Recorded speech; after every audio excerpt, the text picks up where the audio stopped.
Hey guys, just wanted to talk to you a little bit more on the Mosin. Just showed my video for glass bedding the stock, and I wanted to show you how I did my bent bolt.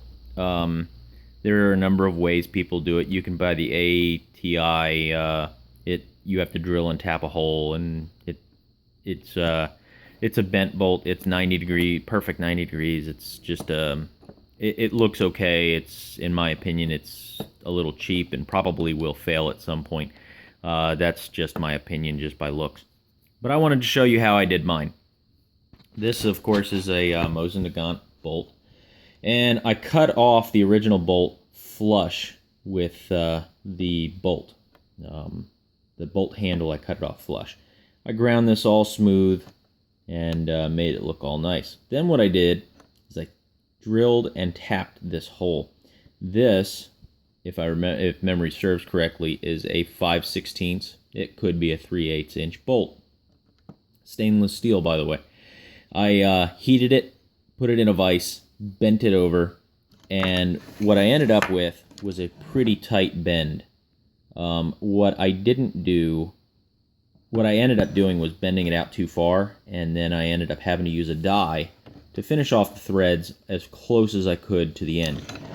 Actually, if you look underneath, you can see where the die started to kind of cut into the focus. Well, you can kind of see underneath where it kind of cut into it. What I ended up doing was threading that in, and then I cut the bolt handle off of the original bolt, or the knob off the original bolt handle. I then heated this up, and I put this in the freezer. When they were both sufficiently cold, I had drilled a hole through this. When they were both, this was sufficiently cold, this was sufficiently hot and blue, by the way, I put them together and used a wood block and slammed them together as fast as I could.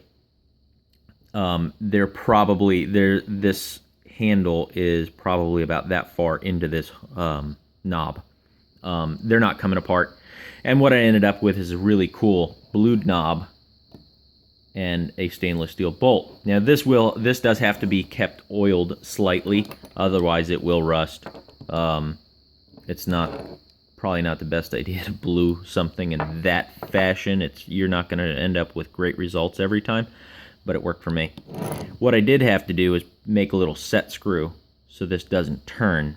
Drilled a small hole, put in a number 8 screw, ended up having to modify a standard sheet metal screw and cut a slot in it. So it's all fairly tight. It moves slightly, but only because of the hole I drilled into the bolt is oversized for this.